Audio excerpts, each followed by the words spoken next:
Assalamualaikum salam tadi bisa gamin singgah pada di anak dia bisa dardara fi duri masjid desa unotu ni kamna shikutif darasa kota barannu angko ya hawasa kota barannu angko ya hawasa kota barannu darul iman kiya Dinu malen kabu kobata iya masanun dadate bimaltunu wayya fidate habatu wallahi lubun dia baranne barsifne afayyannu biya baranne barsifne afayyannu biya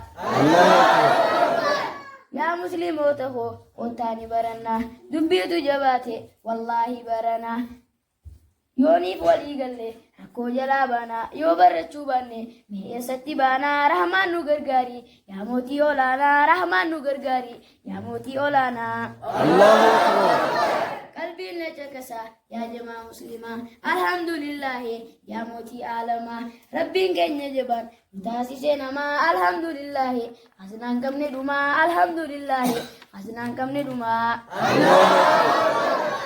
akam nafjirtani Angko ya hawasa wallali dukuba kota irra desa kunotu ni kamna masjida madrasa barachu dabutu nanti tae basa syaitana turufe nasfiti asasa rahman nurra durki si turuf gargarsa rabbi nurra durki si turuf gargarsa